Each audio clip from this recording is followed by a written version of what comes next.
Oasis, obrolan seputar Islam. Hanya di Start 102,6 FM. Bekerja sama dengan program studi manajemen dakwah STAIN Mandailing Natal.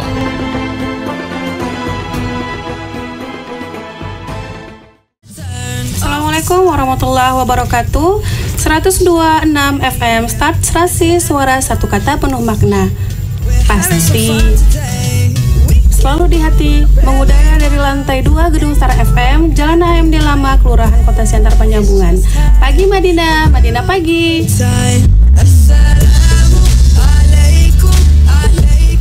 Bersama saya Susanti Hasibuan akan menemani Anda di tengah-tengah kesibukan sahabat Star FM dalam program acara Oasis yang disponsori oleh Program Manajemen Dakwah kerjasama dengan Star FM dalam kegiatan pengabdian masyarakat melalui media massa.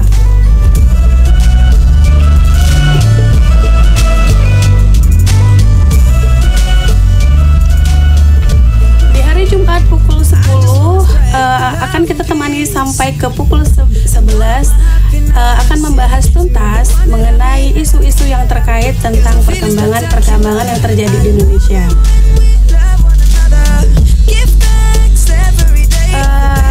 Pada program acara perdana ini kita akan mengupas tuntas tentang sebuah judul terkait tentang kontribusi pendidikan Islam sebagai revitalisasi moral di Indonesia.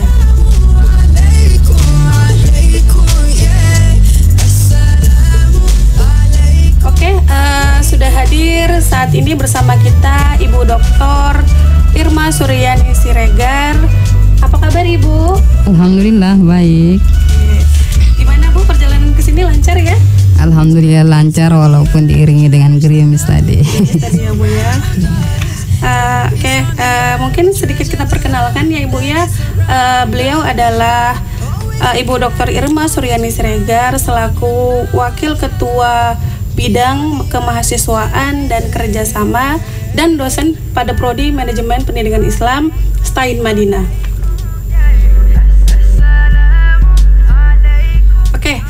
Untuk mengawali ini mungkin kita harus lebih mengulang lagi ya Bu ya. Judul kita pada hari ini adalah kontribusi pendidikan Islam sebagai revitalisasi moral di Indonesia ya Bu ya. Ya benar. Oke, ini sebenarnya sangat menarik ya Bu ya. Ya sebenarnya betul. Ada apa sih dengan kontribusi pendidikan di Indonesia ini? Tapi sebentar sebelum Ibu jawab, kita dengarkan dulu yang mau lewat ini. Ayo mari kita bangun Madinah dengan pajak dan retribusi daerah. Awasi penggunaannya. Iklan layanan masyarakat ini dipersembahkan oleh Badan Pengelolaan Keuangan Pendapatan dan Aset Daerah Kabupaten Mandailing Natal. 102,6 FM Start Serasi, suara satu kata penuh makna, pasti selalu di hati. Masih di program Oasis, membicarakan terkait masalah-masalah keislaman dengan narasumber kita pada hari ini yaitu Dr. Irma Suryani Siregar. Ibu, judul kita ini kan tadi kontribusi pendidikan Islam sebagai revitalisasi moral di Indonesia. Ya betul. Nah Bu, kira-kira kenapa sih dengan pendidikan di Indonesia ini kenapa harus direvitalisasi? Ya, kalau kita melihat realita yang terjadi di lapangan ya banyak sekali terjadi hal-hal yang di luar dari moral bangsa Indonesia sendiri. Di antaranya kalau kita melihat di sekitar kita baik secara langsung maupun di dunia massa, di internet, di televisi, banyak kita temukan terjadinya misalnya penyalahgunaan narkoba pada anak-anak kita remaja, kemudian terjadinya pergaulan bebas sehingga lahirnya anak-anak di luar nikah, kemudian banyaknya terjadi tawuran, kemudian saling membuli antara sesama siswa itu terjadi di sekolah-sekolah. Kemudian ada lagi minum-minuman, kemudian sekarang kecanduan gadget dan sebagainya. Itu menandakan bahwa memang pendidikan di Indonesia itu mengalami dekadensi seperti itu, sehingga menyebabkan terjadinya krisis moral tadi. Itu mungkin. Oke, lalu apa sih kira-kira ya Bu penyebab terjadinya hal tersebut? Ya, sebenarnya kalau kita berbicara tentang penyebab terjadinya krisis moral tersebut, itu merupakan sebuah seperti sebuah lingkaran yang mana kita tidak bisa lagi mengetahui mana sih yang paling berpengaruh atau yang paling bisa menimbulkan krisis moral tersebut. Karena kalau kita lihat yang terjadi ya, krisis moral itu terjadi yang pertama itu karena masyarakat memang sudah jauh dari nilai-nilai agama. Kenapa masyarakat bisa jauh dari nilai-nilai agama? Itu dikarenakan itu mulai dari rumah tangga atau keluarga begitu.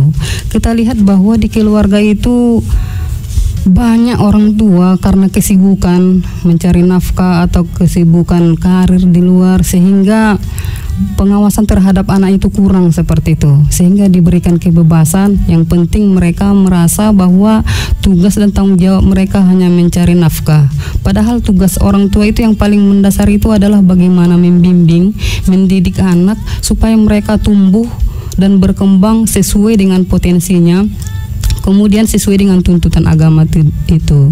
Setelah itu kita melihat bahwa memang pola hidup masyarakat, jangankan di perkotaan, di sekitar kita saja, pola hidup masyarakat itu bersifat materialistik dan hedonisme begitu, sehingga mereka merasa kebahagiaan itu adalah dengan materi seperti itu. Setelah itu ukuran kesuksesan bagi masyarakat kita juga itu sudah standarnya itu adalah standar materi atau kekayaan, yang mana dikatakan orang sukses atau bahagia itu adalah ketika mereka memiliki harta yang banyak, rumah mewah, mobil, aset yang banyak dan sebagainya seperti itu. Walaupun tidak jelas mungkin dari mana sumbernya. Ketika ada seorang orang tua misalkan anaknya sudah berpendidikan tapi tidak memiliki harta aset yang banyak, mungkin wah sayang ya udah sekolah tinggi-tinggi tapi tetap aja nggak jadi orang kaya begitu. Jadi ukuran sukses itu udah bergeser begitu, sehingga masyarakat berlomba-lomba bagaimana mengumpulkan harta, aset dan sebanyak-banyaknya tanpa memperhatikan lagi bagaimana pertumbuhan dan perkembangan anaknya. Sehingga nanti ketika anaknya sudah jatuh, maka dia heran sendiri kenapa bisa begitu. Tapi ternyata dia tidak ikut mendampingi pertumbuhan dan perkembangan anaknya, sehingga banyak kita temukan anak-anak yang sudah kecanduan narkoba begitu. Kemudian masih SD sudah merokok, SMP sudah pergaulan bebas dan seterusnya. Oke, berarti ya Ibu ya, peran orang tua ini sebenarnya harus memberikan kontribusi yang sangat besar terhadap perkembangan anak, terkait juga tentang moralnya ya Ibu ya. Ya betul Bu, karena memang orang tua ini adalah madrasah pertama, madrasah utama bagi anak seperti itu. Bahkan dalam pendidikan Islam, dianjurkan bahwa pendidikan Islam itu dimulai sejak prakonsepsi.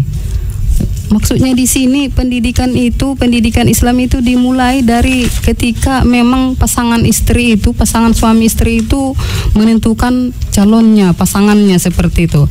Karena kalau kita mengharapkan akan melahirkan anak-anak yang soleh-soleha, maka kita harus memperhatikan bobot bibit calon pasangan kita seperti itu.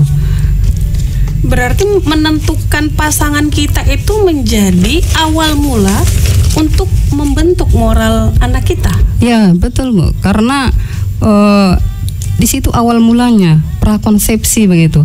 Karena kalau calon suami istri itu sudah memiliki komitmen yang sesuai dengan ajaran Islam, mulai dari bagaimana ini tujuan pernikahannya, kemudian nanti bagaimana ketika mereka sudah menikah, kemudian hamil. Di situ kan sudah mulai pendidikan anak dalam kandungan begitu. Ketika ibu sedang hamil, dia harus membiasakan diri dengan hal-hal yang baik, membaca Al-Quran, mendengarkan hal-hal yang baik, menghindari, walaupun di kebudayaan kita ada yang namanya kalau ketika hamil pengen sesuatu gitu, kalaupun dia yang mustahil itu harus dilaksanakan, itu nggak boleh. Ada terkadang karena orang tuanya pengen mencuri mangga, takut ngences, itu nggak boleh begitu ya.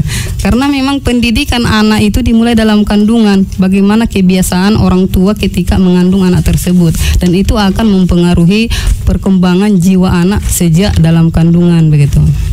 Oke. Menarik sekali sebenarnya ya pembahasan ini, tapi kita dengarkan dulu ya Bu ya lagu dari Maher Zain yang berjudul Ya Nabi Salam Alaika.